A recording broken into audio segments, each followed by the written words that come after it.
고린도전서 2장. 여러분도 기억하시겠지만 내가 처음으로 여러분에게 가서 하나님의 행하시는 놀라운 일을 전할 때 나는 번지르르한 말이나 최신 철학으로 여러분을 감동시키려고 하지 않았습니다. 오히려 나는 쉽고 분명하게 전하려고 노력했습니다. 처음에는 예수가 누구이신지를 전했고 그 다음에는 십자가에 달리신 예수가 어떤 일을 하셨는지를 전했습니다.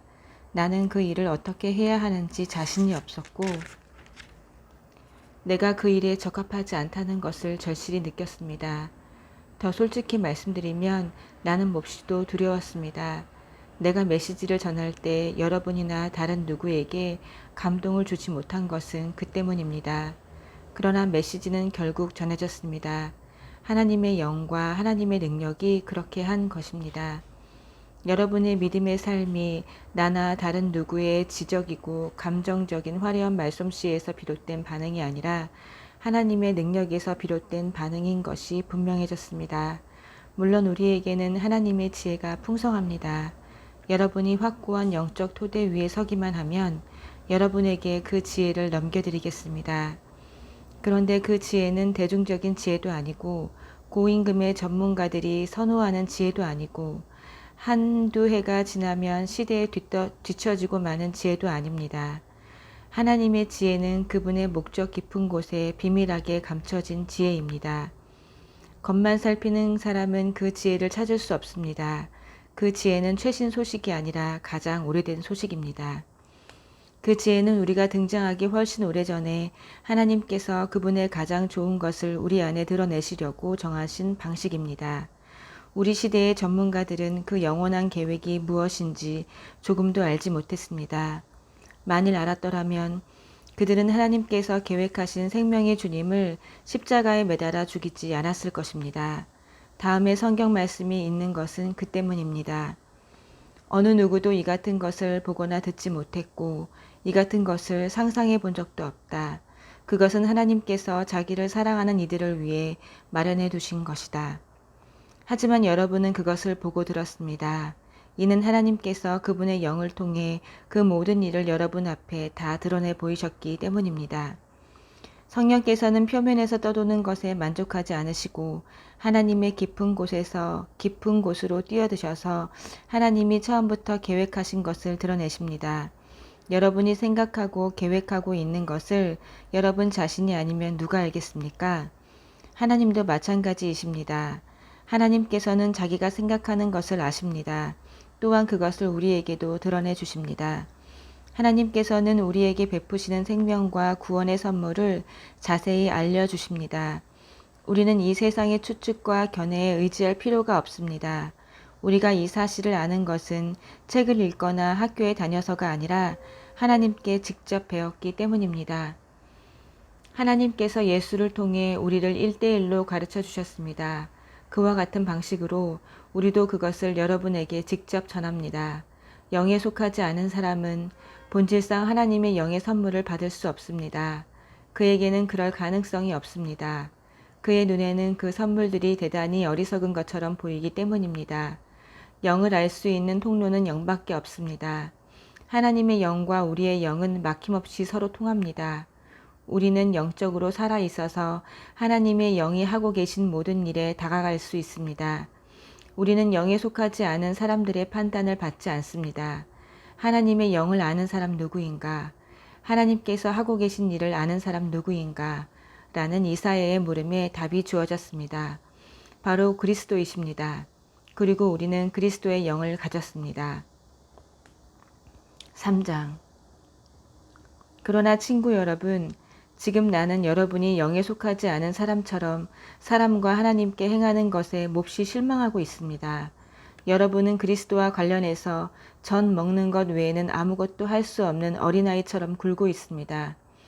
여러분이 더 나은 것을 소화하지 못하는 것처럼 보이니 이제 나는 어린아이를 대하듯 여러분을 양육할 작정입니다.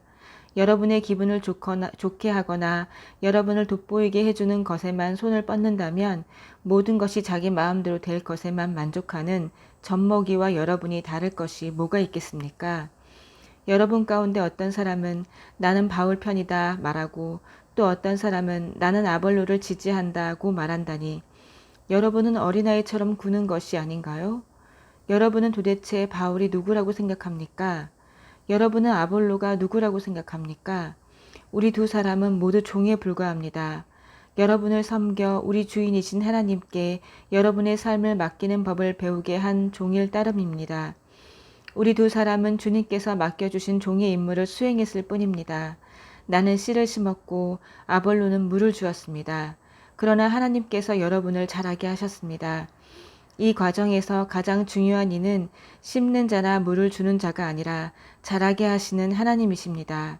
심는 일과 물을 주는 일은 종들이 약간의 급료를 받고 하는 허드렛 일에 불과합니다. 그 일을 가치 있게 해주시는 이는 우리가 섬기는 하나님이십니다. 여러분은 하나님의 밭이며 우리는 그 밭에서 일하는 일꾼입니다. 달리 말하면 여러분은 하나님의 집입니다. 나는 하나님께서 내게 주신 훌륭한 건축가의 재능을 사용해 설계도를 작성했고 아볼로는 벽을 쌓아 올리고 있습니다.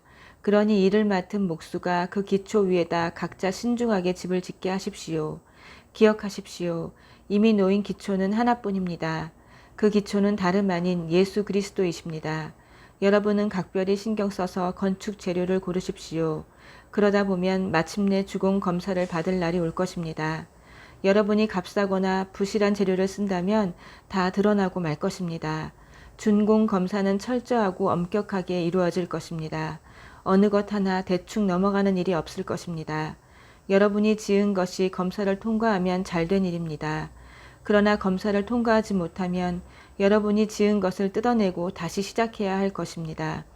여러분은 뜯기지 않고 살아남겠지만 간신히 살아남을 것입니다. 여러분이 하나님의 성전이고 하나님께서 친히 여러분 안에 계시다는 것을 여러분은 알지 못합니까?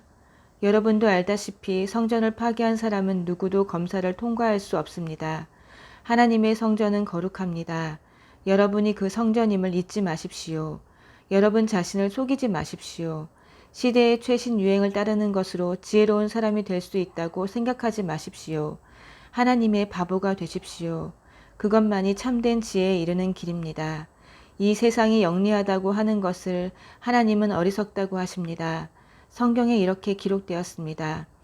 그분은 똑똑한 자들의 얕은 꾀를 폭로하신다. 주님은 모든 것을 안다고 하는 자들의 연막을 꿰뚫어 보신다. 나는 여러분이 자기 자신을 자랑하거나 다른 누군가를 자랑하는 것을 조금도 듣고 싶지 않습니다.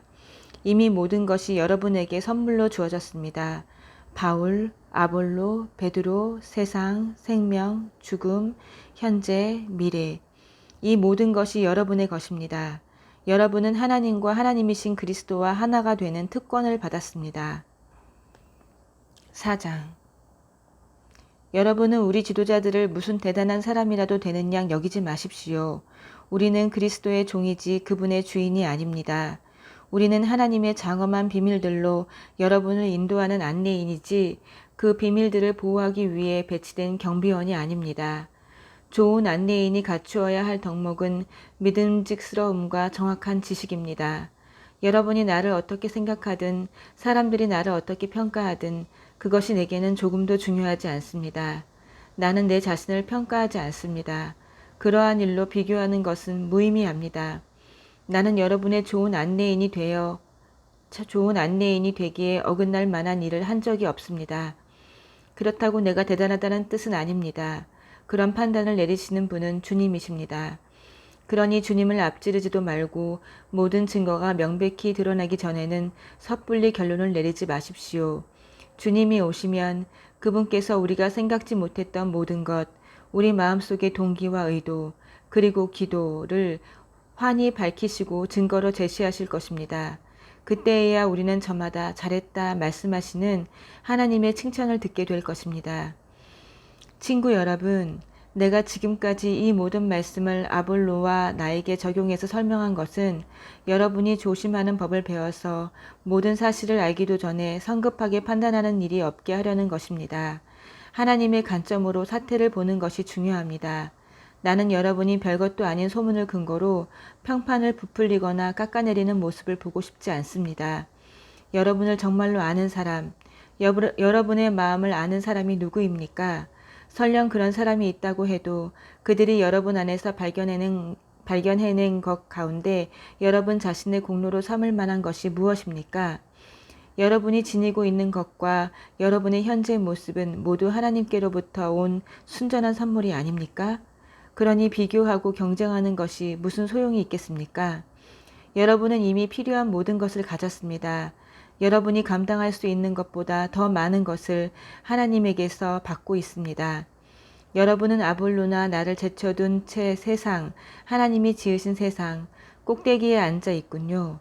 우리도 거기에서 여러분과 나란히 앉아봤으면 좋겠습니다. 내가 보기에 하나님께서는 메시지를 전하는 우리를 아무도 표를 사려고 하지 않는 극장의 무대에 올려놓으신 것 같습니다. 교통사고 현장을 구경하듯이 모든 사람이 우리를 둘러서서 빤히 쳐다보는 것 같습니다. 우리는 메시아 때문에 환경에 적응하지 못한 사람들입니다. 여러분은 자신이 있을지 모르나 우리는 약함과 불확실성 가운데서 살아갑니다. 여러분은 남들에게 좋은 평판을 받을지 모르나 우리는 대부분 삥 둘러싸인 채 발길질을 당합니다.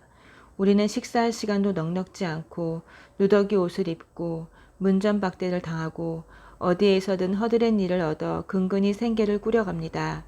남들이 우리를 욕해도 우리는 그들을 축복합니다.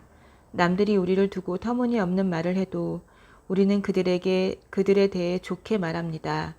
우리는 부엌에 버려진 감자 껍질처럼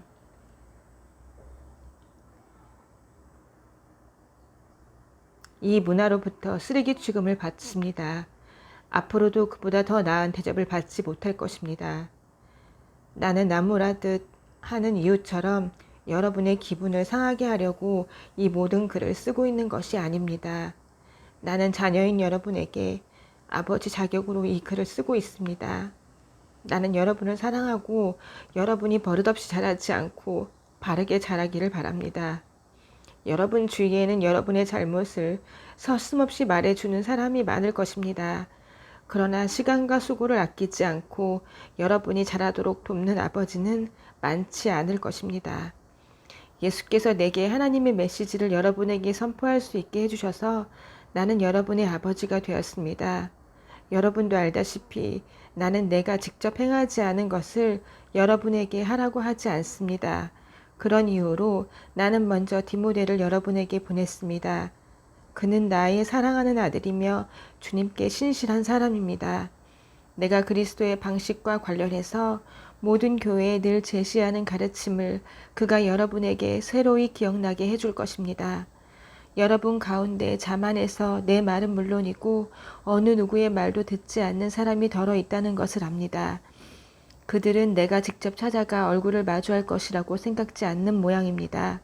그러나 하나님께서 원하시면 나는 여러분이 생각하는 것보다 빨리 여러분을 찾아갈 것입니다. 그래서 우리는 그들이 허세가 가득하다는 것을 확인해 볼 것입니다. 하나님의 도에서 중요한 것은 단순한 말이 아니라 능력 입은 삶이기 때문입니다. 그러니 내가 어떤 준비를 하고 여러분에게 가는 것이 좋겠습니까? 여러분을 통제하는 엄한 교관의 모습이 좋겠습니까? 아니면 여러분과 속마음을 터놓는 다정한 벗이나 상담자의 모습이 좋겠습니까? 결정은 여러분이 하십시오. 아멘.